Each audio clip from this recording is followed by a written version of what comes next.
So it is a little afternoon, and I do want to be respectful of everyone's time. So as I'm sure we'll have people coming in and coming out. Um, but my name is Jim G, and I am hosting today's webinar, which is a reminder being recorded. So we will post this later. And this is a Q&A for Canvas, which is our new learning management system. Some of you in the audience may have already used it either at another institution or as part of our pilot program. And we have some of our pilot instructors here today to talk about the experience and whatnot. So here's kind of the agenda or the rundown for today's show, as it were. I'm going to introduce our panelists here in a moment. I'm going to give a very brief update on the timeline and highlight some important dates that we have communicated and will be communicating to faculty and staff and the student body as well as we go along. And then I'm going to ask some folks to kind of compare, go over the high altitude view comparing ReggieNet and Canvas. And then we want to get to your questions, and I'll explain how that's going to work here in this webinar function right now in just a moment. And we're also going to make sure you know where to go to get help as you transition from ReggieNet to Canvas in time for the fall of 2023. So if you're not familiar with Zoom webinar, we don't have a chat available. Instead, what we have is this Q&A tool. And it's actually pretty interesting because, among other things, it will allow us to track things. So if you hit the little Q&A button, you can go ahead and start asking questions right now. And we will see those, we being myself and my colleagues, our panelists here. And when it comes time, we will be able to answer those. You will also be able to see the questions that other people asked. I want to double check that I have that setting correct. Yes. So attendees can see submitted questions, and you can upvote them. So you don't have to repeat something. If you think someone asked a really good question, then you can give it a thumbs up that way. Also, of course, we want to make this as an accessible and experience as possible. So we do have the transcription service turned on. You can use the show captions button, or to turn it off, I think it'll say hide captions if you find that distracting. And of course, this is the AI that's translating this live. And so I would just remind our panelists to, speak up a little bit, but we found that this transcription service actually works really well. So moving on, let me introduce our panelists today. We have Dr. Mona Ball from what is soon to be called just the Department of Management. Well, not just, but the Department of Management. Sarah Bosdorfer is here from chemistry. Dr. Abigail Stone from sociology and anthropology. And all three of them have been our, faculty members who have been pilot testing Canvas as part of the program this spring, as has Dr. Rosie Hauk from the Office of Technology Solutions, who also is a professor in accounting. Rosie has also been one of the driving forces behind the whole Canvas transition, pretty much from the get-go. So also joining me today, Charles Bristow, my colleague here at the Center for Integrated Professional Development, formerly CTLT, of course, not Charles, the center. And you all know Charles. If you've ever come to us for support with ReggieNet, you've probably benefited from Charles' experience and wisdom. So that's why we asked him to be here today to kind of help lead us off. And I am your humble game show host. So there are a couple of terms we're going to be using today that I do want to kind of get out of the way. And we've already had some questions related to this. Migration and backup. And we explained this in emails and stuff like that. But if I had my chance to do this over again, and I'm really hoping I don't, but if I were to do changing LMSs again in my career here at ISU, I wouldn't use the term migration, because that implies that you're taking something from one thing and transplanting it someplace else. We're not.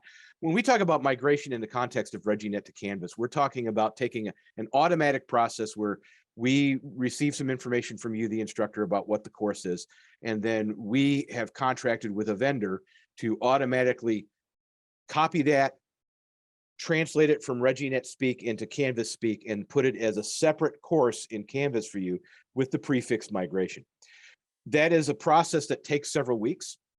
It is not a perfect process, and it's probably in many cases not a necessary process. For a lot of people, we have found that it's easier for you to do backup, which is we will help you do this, but we will show you how to do this, but you can manually go in and pull certain things out of ReggieNet and put it into Canvas yourself. You can back it up to your OneDrive or someplace else. And also if you want to keep stuff just for your own records. So I just wanted to make sure those two terms of art are out there today. And very quickly, and we'll reinforce this as we go along, there are a couple of important dates to keep in mind. So we're talking about migration because we have this contract with this vendor. As it stands right now, the last day that we're going to be able to accept these fully automatic migration requests is going to be around Monday, July 24th. And that will still give us enough time to get that processed, hopefully in time for the fall semester. We're really encouraging people not to wait until July 24th, however.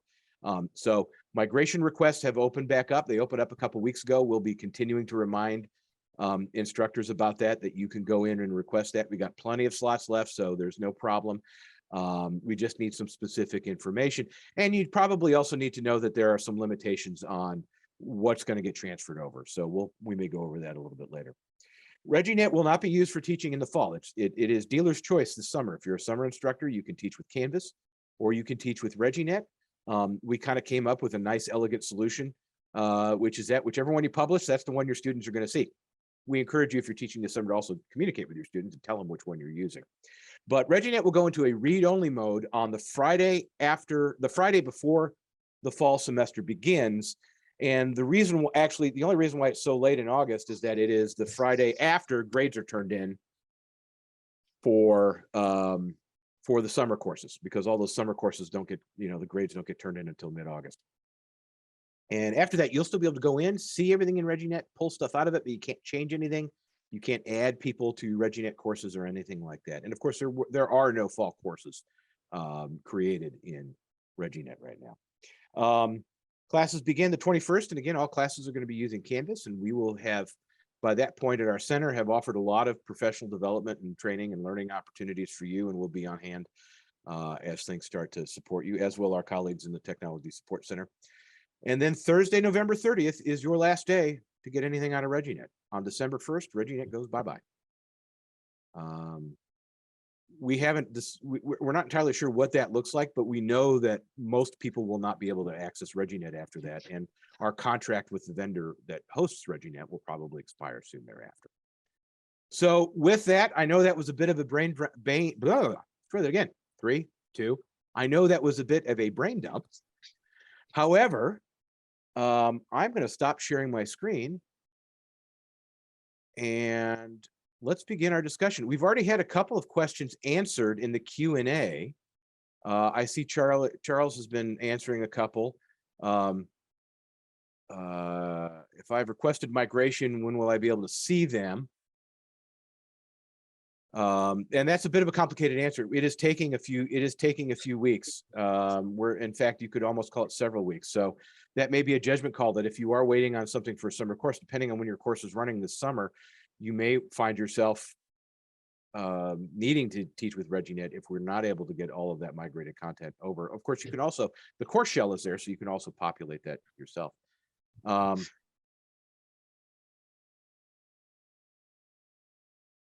So we will go over some of that other stuff. So we're in the process of answering some questions here. Let me turn it over to Charles really quickly.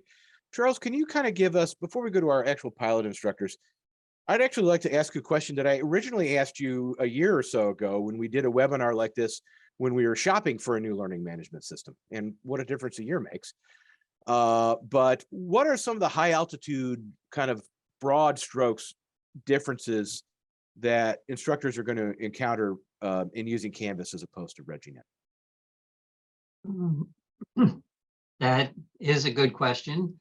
The biggest, so most of the things that we had in ReggieNet have some kind of analog in Canvas, but it's not a complete one-to-one,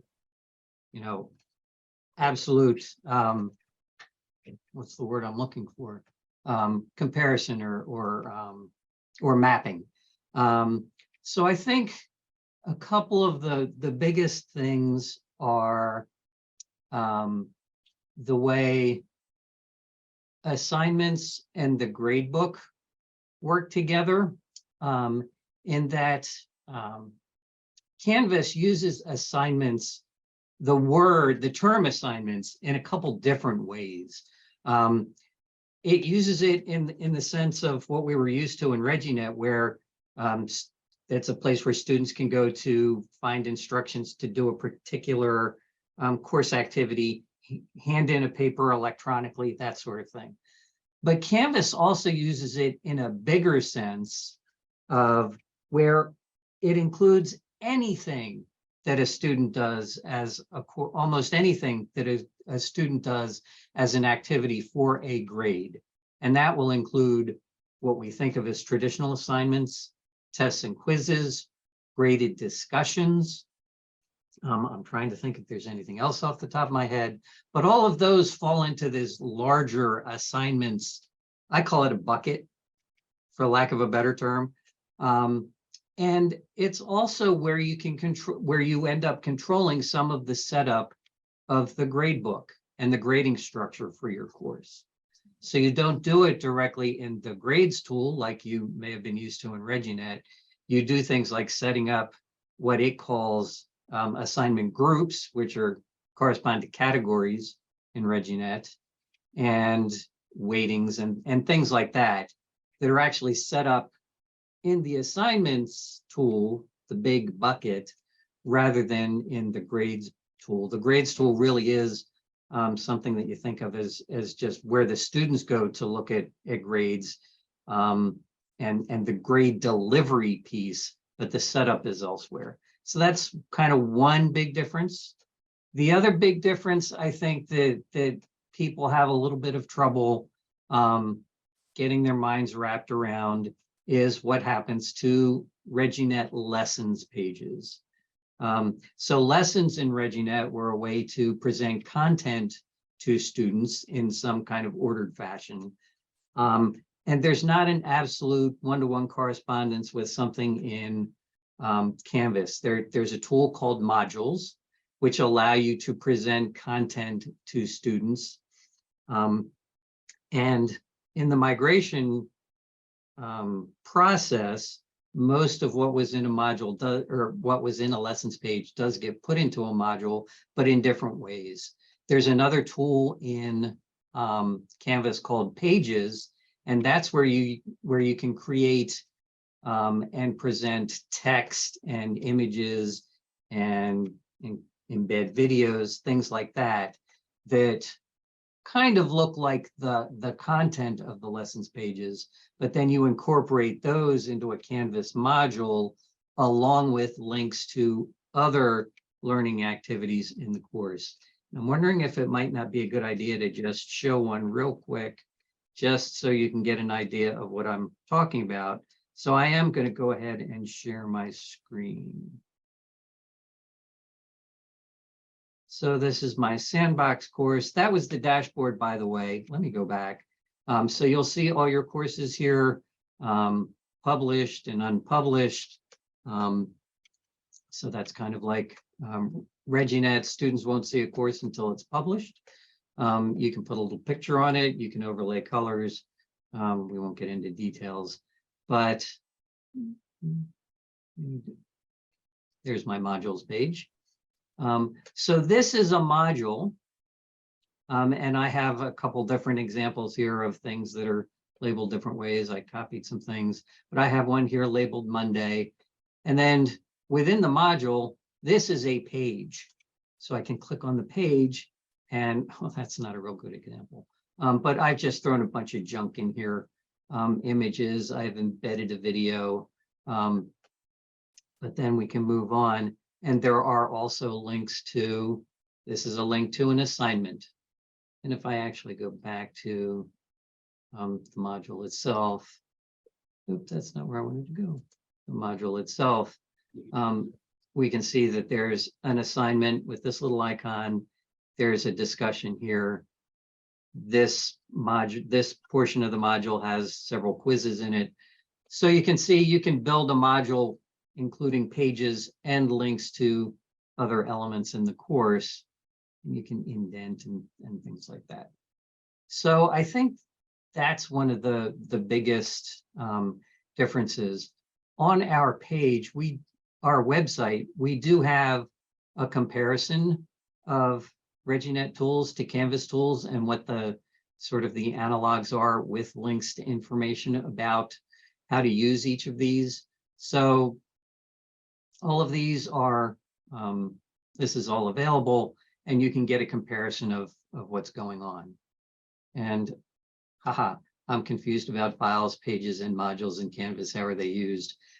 Hopefully I addressed that a little bit, but it sounds like Rosie might have a little bit more to add. So I'm going to let her do that. Oh, I'm going to no, stop my I was share. just, since you were doing it, I was like, it was Yeah. answered. Yes. But I think, yeah, Charles, you were kind of right on to answer David's question. It, you know, the LMS is all, they work similarly, you know, they really, really do. It's just kind of knowing, yeah, the new terminology, right? So those of you who set up lessons pages in Sakai, you'll be able to set up those modules page and, you know, have all the files and link all the activities, kind of like what you did before. But, you know, I do want to call out what that page that Charles showed that is on the CIPD website, the comparison, very helpful. So you can kind of wrap your head around moving towards Canvas from what we're used to in ReggieNet. So that's all I wanted to add. And one thing to add to that, he asked about files as well. The files tool is really kind of equivalent to the resources tool in ReggieNet. And that's where all the things like, you know, Word documents, PDF files, video, well, try and avoid putting video files in there. We've got something else for that. But image files that you might be using in the course, those will get stored in the files tool and then employed in other places, like, and you can link to them, include those in your modules to share them with students. Hopefully that answered your question, yeah. David. About the files, one thing I did notice with Canvas, because the files is a separate tool, it really is a lot easier to share those individual files between your classes as well as with others. And that's a big difference that we have with Canvas that was challenging to do in ReggieNet, is sharing those files. So I'd like to open this up to the rest of our panel members, our other pilot instructors, and get a little bit on their experience. And I'd like to ask a question that Mary Ellen Califf has put into the Q&A. Dr. Califf asks, for all panelists, what feature of Sakai, which is what ReggieNet is based on, do you most miss, and how have you worked around it? I think that's a very insightful question. So anyone want to take a whack at that? I mean, I can go a little bit.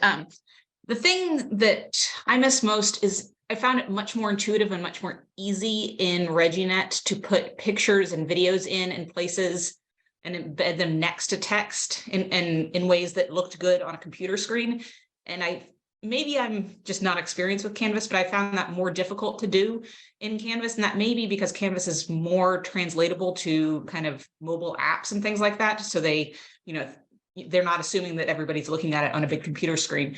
So I found it, you know, less visually pleasing in terms of lesson, I guess what we called lessons in ReggieNet, but pages within modules here. And so, I mean, I've just done less of that. I'm also teaching a very different class, which is like a, you know, an upper level lab class this semester on Canvas, which is very different from my gen ed class where I use pages a lot. So I'm not sure what I'm going to do about that. It might just be fewer visuals unless they're absolutely necessary in the future. But building off of that, I feel that I was able to embed some simple pictures from Google on the pages.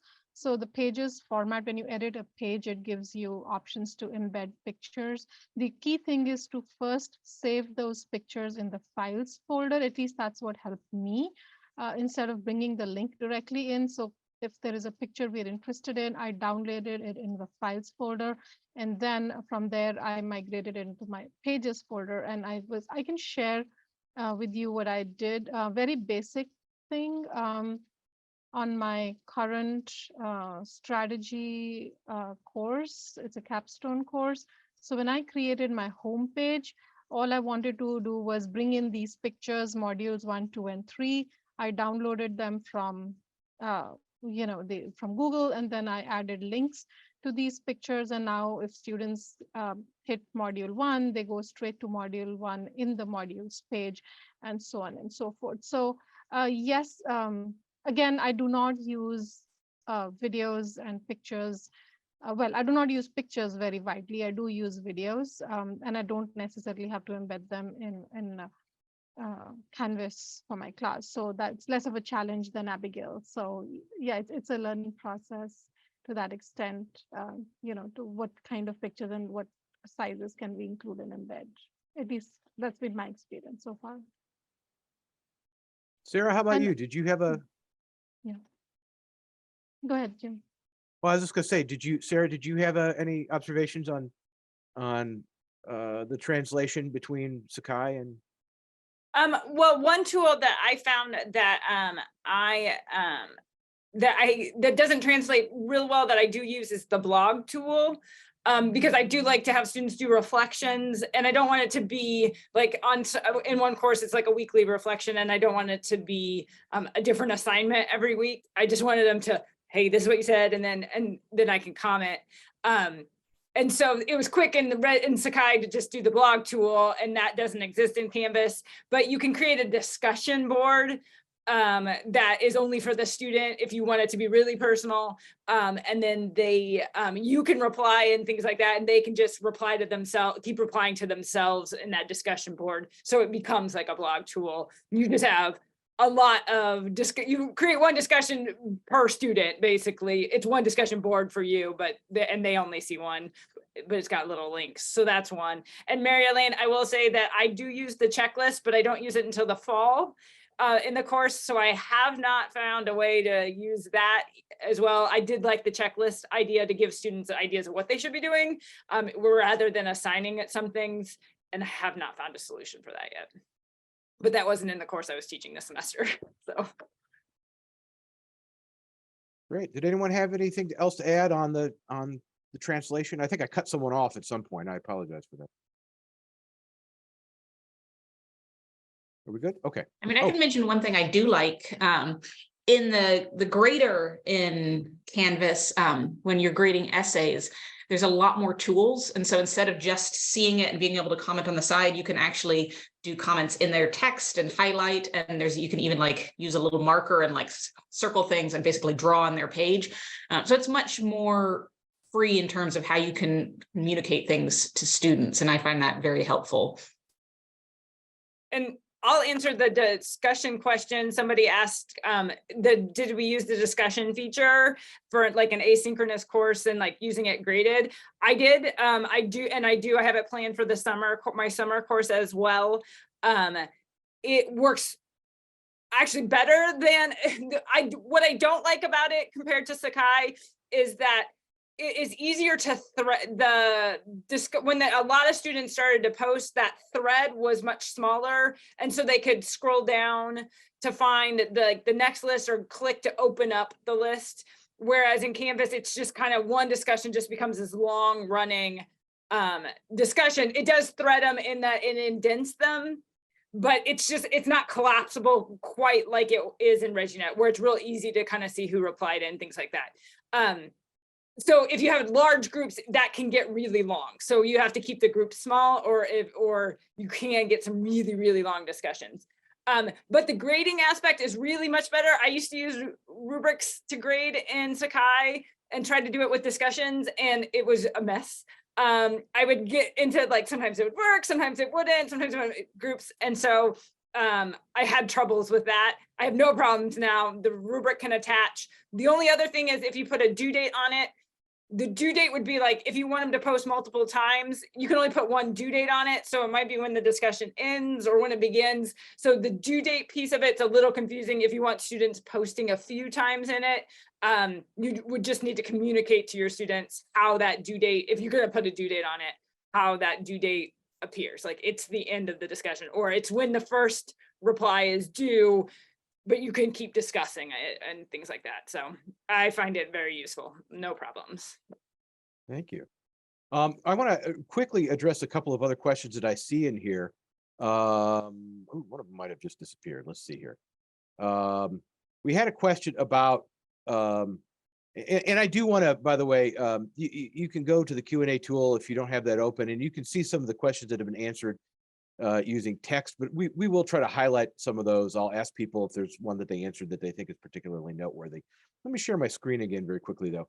So we had a question about, a department that has courses that are not regular 4-credit courses, but they're courses that are what in ReggieNet used to be called special project courses or ongoing courses. They're used for organizing either instructors or student activities and whatnot.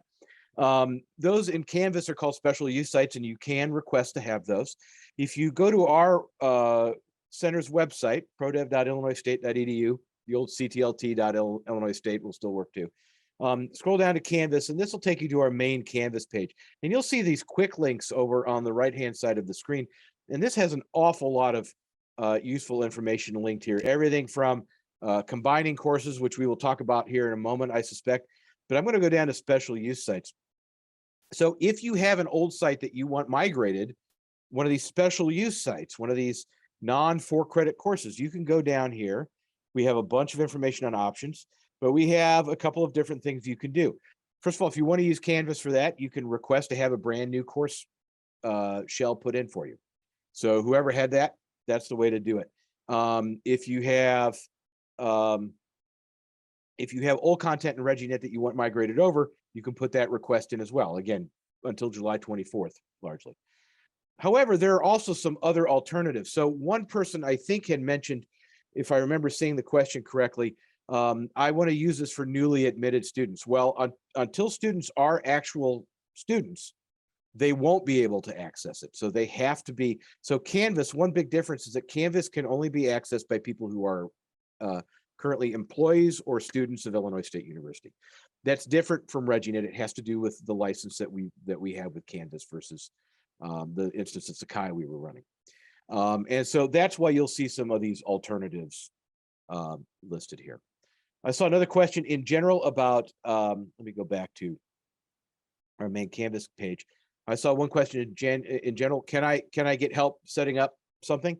Absolutely. We have a whole team of graduate students and professionals who've been here a long time, like Charles. So we've bolstered our numbers to help do all of that and to help walk you through all of that. So all you have to do is either email us, prodev@illstu.edu, or call us at our main number here, 309-438-2542. We're open from 8 until 4:30, Monday through Friday.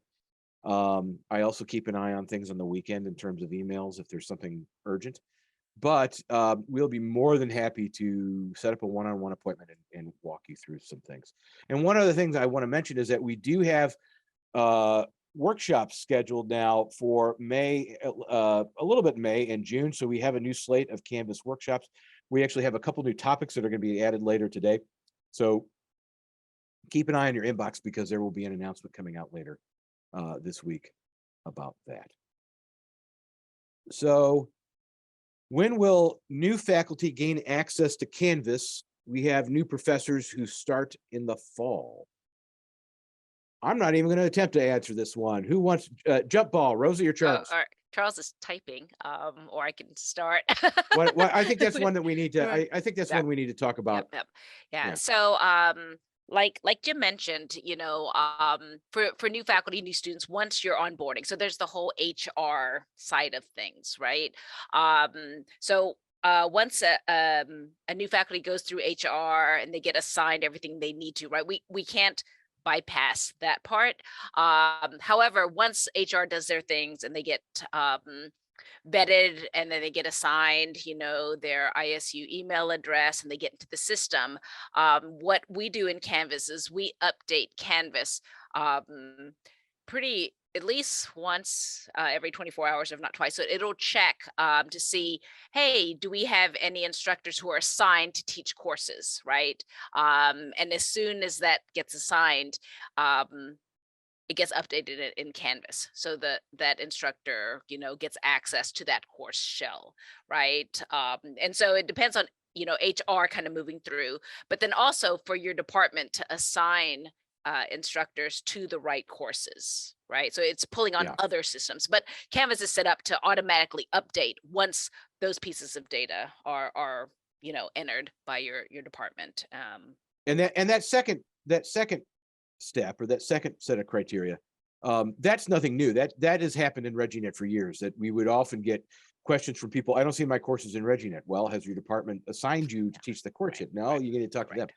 Right. So that's a longstanding thing. But the new piece is the fact that the HR for new faculty, that the HR piece has to be brought into it. Once that happens, though, For sure. even if they haven't been assigned as the instructor of record, if I'm correct, Rosie, they can still get into Canvas and look around. Correct. Right. we They'll have could- we- access. Yeah. Yeah, and hopefully, though, if you're hiring them in new, that you already know what they're planning to teach for the fall, and Sure, sure, your sure. department can move that through quickly. Absolutely. Um, We we have have we a- have had some training questions from people who might, I might be taking a sabbatical, right? And then I Mhm. don't have a class on the records, but I still want to play with Canvas. If you go back to the site that Jim has been putting up, the CIPD.illinoisstate.edu, No, it's a prodev, sorry. Illinois State, yeah. You can request a sandbox, right? And so, yeah. And we'll take a look at some of the help resources again as we when we wind up here. We do have one question in chat, or in the Q&A. Is there any person at Canvas that we can directly contact from ISU with our questions? No. Support, basically no. Support for everything goes through either our center, or if it's a more technology issue, like it's not working on your computer or something like that, either your department tech support, or, of course, the technology support center.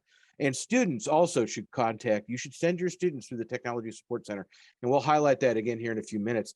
There is a lot, they have been doing a lot of work to prepare a lot of material, not only for you to go in and search and read, but also so that they are best informed to answer your questions if you call them up or chat with them, or text with them or something like that.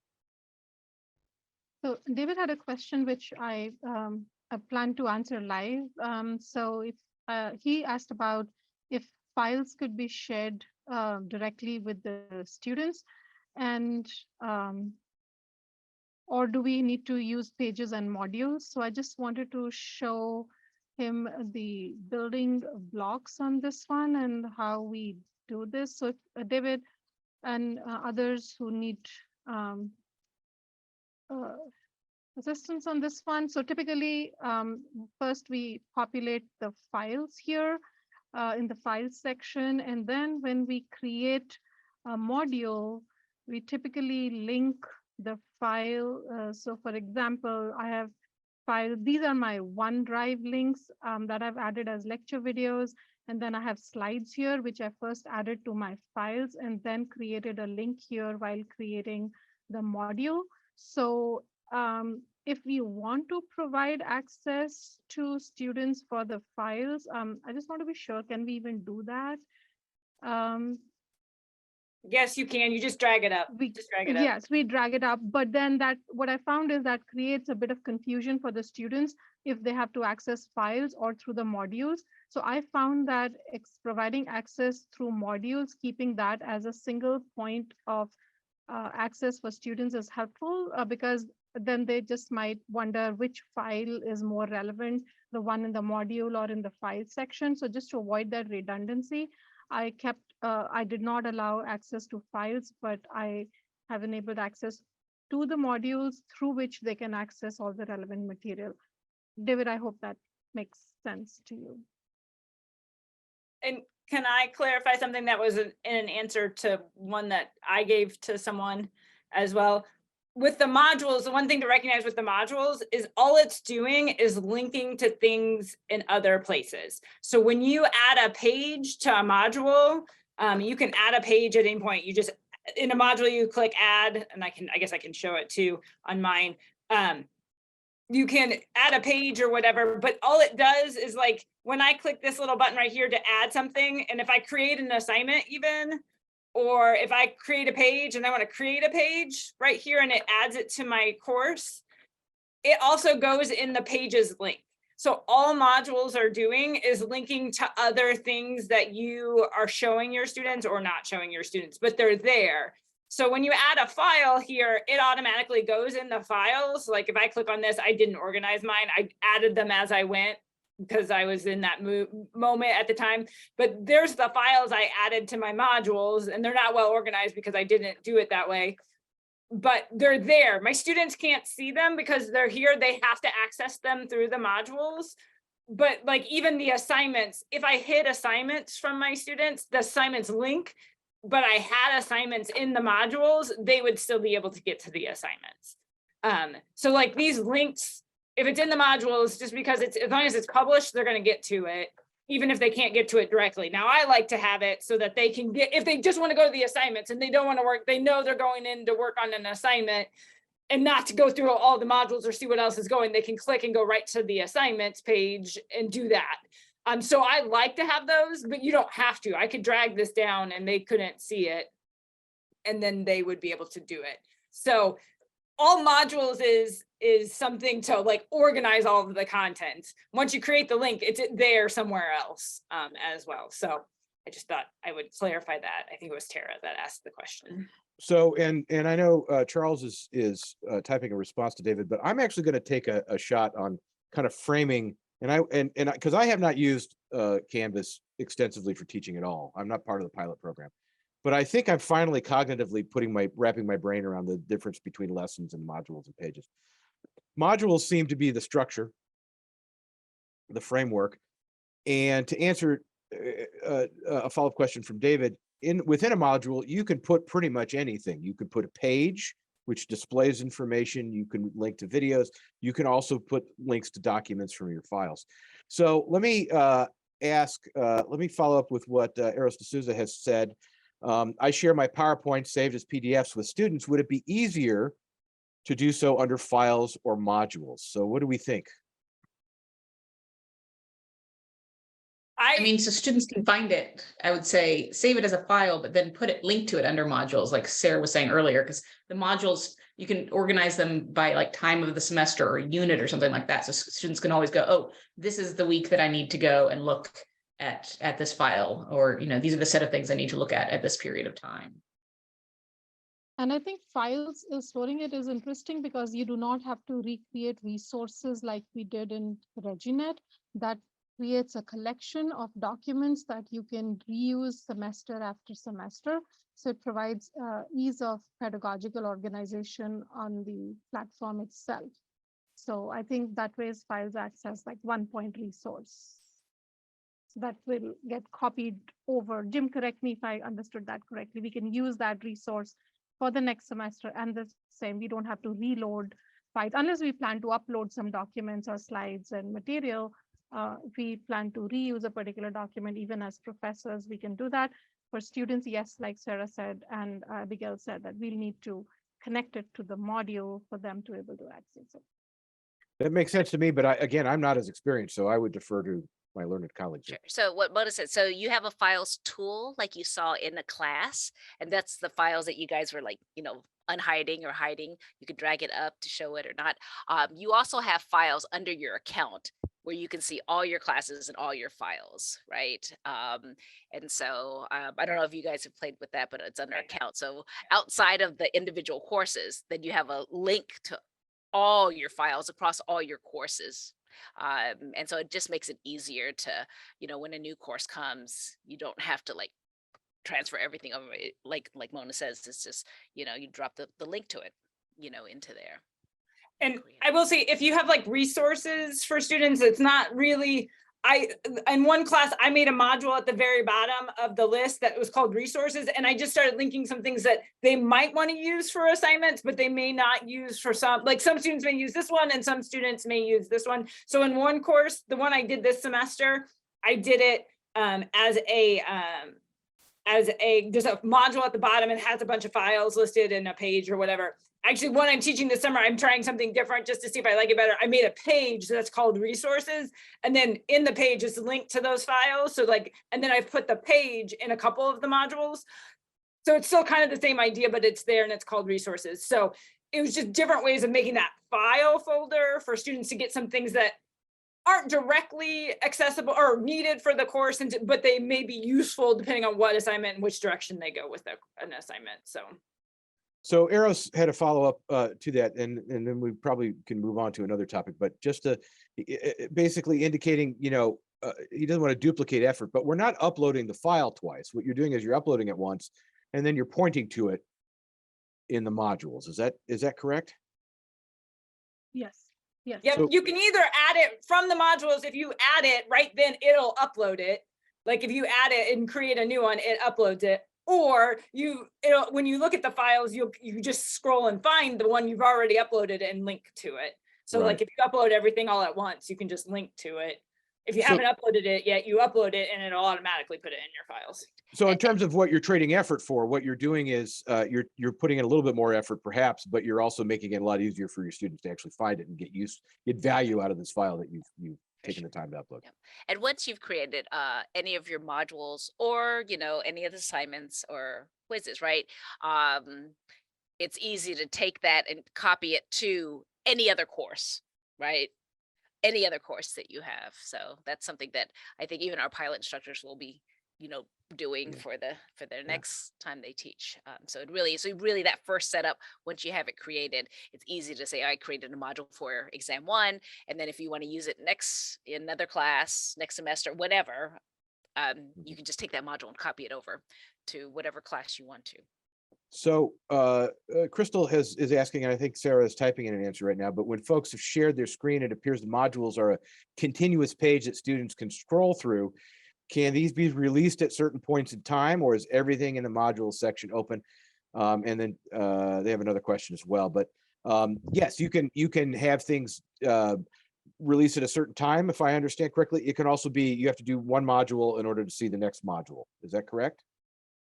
Yes, Okay. it can be scheduled. And then another question, can we have co-instructors for courses?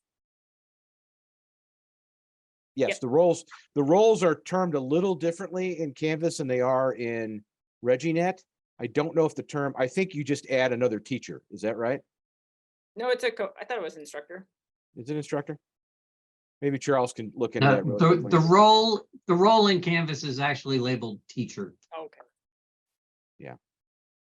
We have teachers and students, so. One final thing, and David, I feel for you, the difference between files, modules, and pages. Oh my.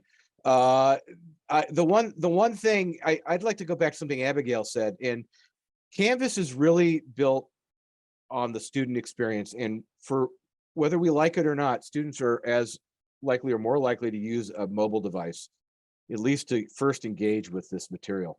Hopefully they're not writing essays on their phone, but maybe some of them are. But the whole idea is that this is a very collapsible structure. So it is very what in the term of art is responsively designed, right? It's designed to and unfortunately the result is that it does look a little aesthetically unpleasing on a big widescreen monitor, but it collapses down in a very logical fashion. And so the modules, I think, is what creates the sequence of events and how things collapse. And I too am going to have to give up my beloved 2-column lessons pages. But you know what? I will also say that there's a lot of good research, a lot of good pedagogical research out there on how learning works that shows that that's less effective than we may think it is. It may look visually pleasing, especially to those of us of a certain age, but it is not as effective from a learning standpoint. It's better to have it one after the other. So I think that go ahead. Go ahead. Leslie. One thing about kind of the visual, when you guys brought this up too, it's not just the mobile app, but also Canvas is much more cognizant of accessibility concerns. And part of that does affect, kind of visually, how it's set up and the use of, different images and stuff like that. And so that's one of the things that our accessibility expert really picked at, when, she was doing the assessment of Canvas. Especially compared to our ReggieNet, which we know had accessibility problems. So it's kind of the mobile app issue, but also accessibility issue as well. And Dave, what one final thought? Get in and get your hands dirty. Start playing around with it. And I think once you do that, it will start to make more sense than us talking heads trying to explain it. Just actually getting in there and doing it I think will help a lot. So I want to. I also, Oh, go ahead. I was also going to say that if you did not use the lessons in ReggieNet, then Pages doesn't really make sense because you didn't use anything like that. So if you didn't use lessons and want to keep using it the same way, you can probably just ignore Pages and just organize your files and modules. And, it's would probably be a functional experience for your students. I think Pages really comes in if you're trying to do something equivalent to the lessons function on ReggieNet. So we've had great questions coming in, and a lot of them have been answered kind of off to the side. So I again encourage you all to go into the answer thing. And I want to save about 5 minutes. We have about 10 minutes left. I want to save about 5 minutes to just make sure that if there's anything that we need to vocalize from that list of answers, we can do so. I do want to acknowledge something that Derek Story said. First of all, that what we talked about earlier about HR and employees, like tenured or non-tenured track faculty, that goes true for getting graduate student assignments as well. So I would encourage you all to take it back to your departments and say, hey, don't delay, get your graduate student situation sorted out if you can for fall, especially your graduate teaching assistants. Derek also asks, and Charles, I'm going to ask you to answer this one to start off with. Very, very briefly, David is asking about what's kind of the standard template that's implied. Could you talk about kind of the shell and the structure of the shell that's created? So when a new course shell is created every semester, there's already a certain structure in there and things that the faculty member can turn on and off. Can you talk a little bit about why that was developed that way? Sure. So there is a template that gets applied when the course shells are created that includes some sample kind of examples of how you might want to set up your course. You can use those as a beginning structure or not, as you see fit. One thing that is included is a student module, and we do request that you leave that in because that contains a lot of links for students for getting help on campus for a variety of things, not necessarily just Canvas, but advising, accessibility services, all those things that students need to be able to access. So we do request that folks keep that module in place. I'm trying to think what else is in. I mean, that's the basics. There are some placeholder. There's a placeholder module, example module. There's a placeholder introductory page that you can decide to use or not. But we've tried to do that to make it a little bit easier for people to kind of enter into using Canvas. Yeah. And Dave, yes, your students will be able to continue to take exams through Canvas as they did in ReggieNet. Yes, there's a tests and quizzes tool in there as well. Abigail. On that note, there are way more options in the tests and quizzes function for the ways you can design quizzes and things like that. So there's much more creative things that you can do than were enabled on ReggieNet. So if you're planning on using exams or quizzes in there, there's a lot of things that you can explore. I think there's instructions on the modules on how to play with all of those, but there's a lot of options there. And I will say, for the template perspective from the students, like, I can't change the name assignments. All I can do is either make it visible or make it hidden. And so for students, they like that better because modules has to be called modules like the whole time. So it will look the same from course to course. Whereas before I could change lessons, where it said lessons, to say like exam 1 or like different things. So in that sense, the template is very across the board. All classes will look a lot alike. It's just what's visible and what's hidden. Yeah, and let me take a step back and kind of talk about a larger consideration. For years and years, when we've surveyed students about ReggieNet, yes, they wanted an app. Yes, there was low confidence in it at times. That got better over the years, that it was actually just going to work. But one of the number one complaints or concerns that they had was how differently all of their instructors used it. Now, students, we could do a complete webinar on all of the benefits to academic freedom and teaching the way you want. You're the content experts. You should be able to teach your course the way you want to.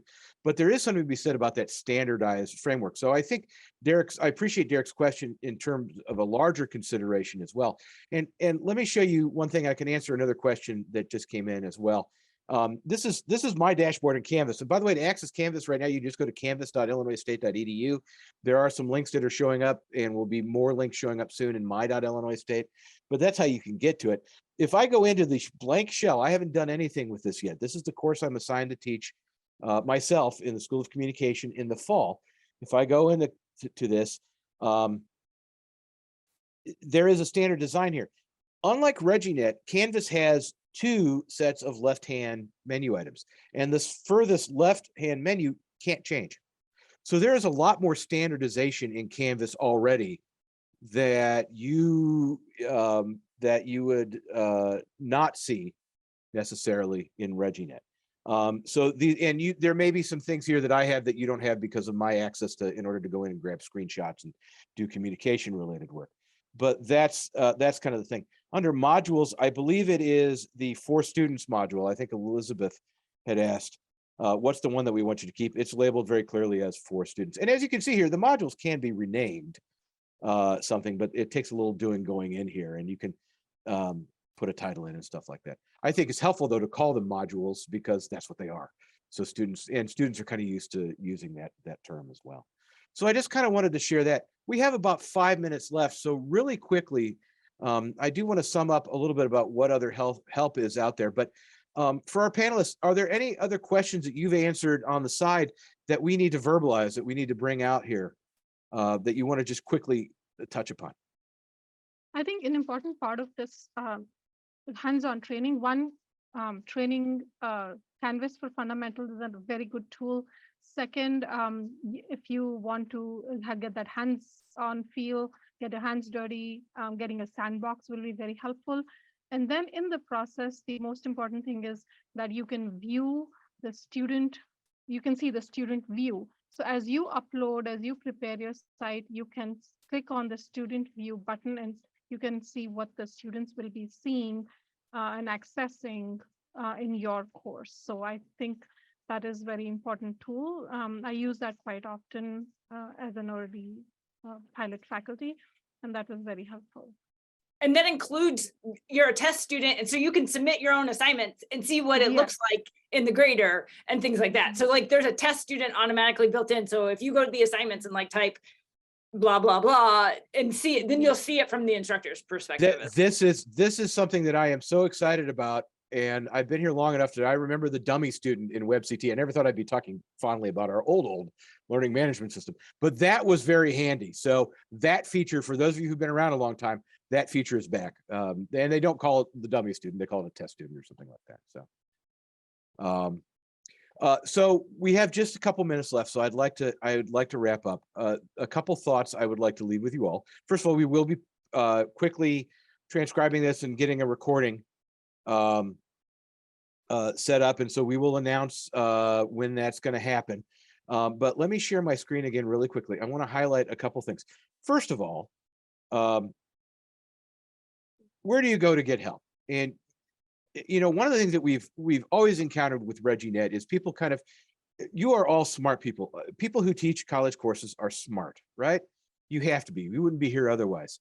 But you don't have to go it alone. You don't have to try to figure this all out. And these things are these learning management systems are much more complicated tools than you would think, because they're more than one tool. They're like Swiss Army knives and they only fold a certain way and all that other stuff.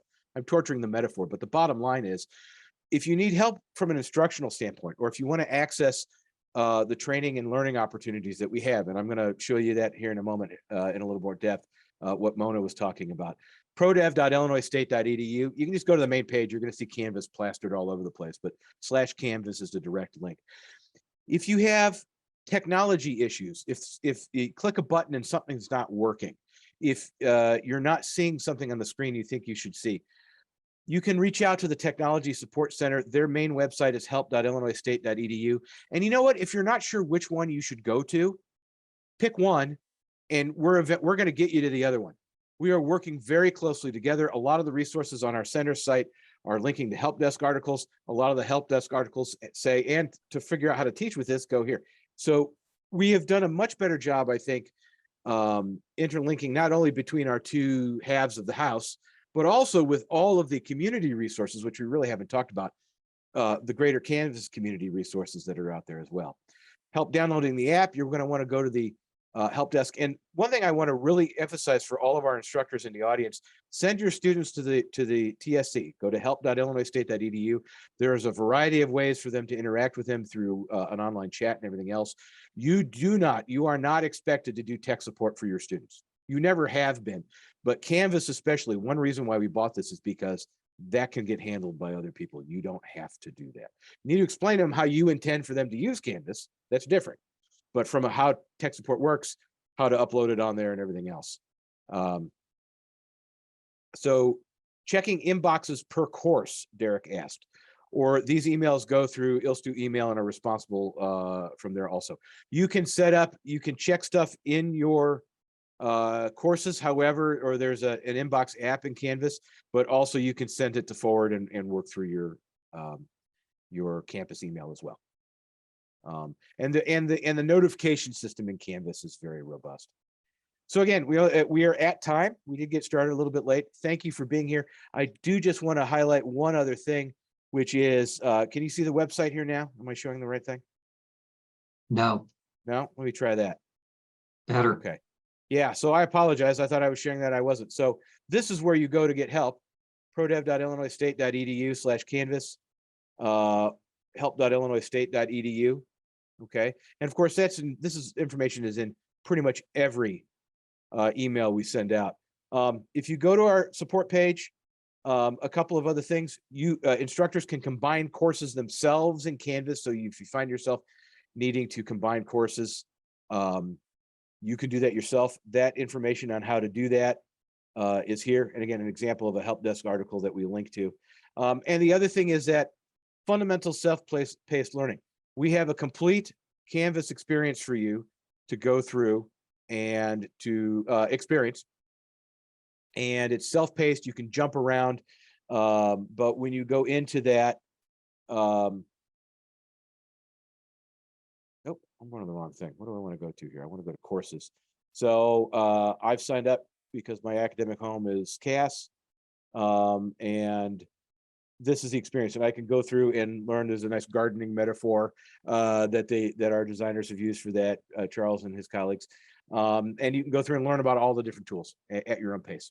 And we can indeed create a sandbox course site for you for that. So all of those requests and everything else are listed here on our website. So we are over time. Thank you for your patience. Does anyone on our panel have anything else they want to add? I want to thank Mona, Abigail, Sarah, Rosie, and Charles for being here. We had a lot of good questions. We had a good turnout today. A lot of questions answered offline. We're going to work on getting all this information out to a wider audience now too. And thank you for you being here, because we couldn't have done it without your questions. So have a good rest of your week and have a good final regular week of the semester. We'll see you soon.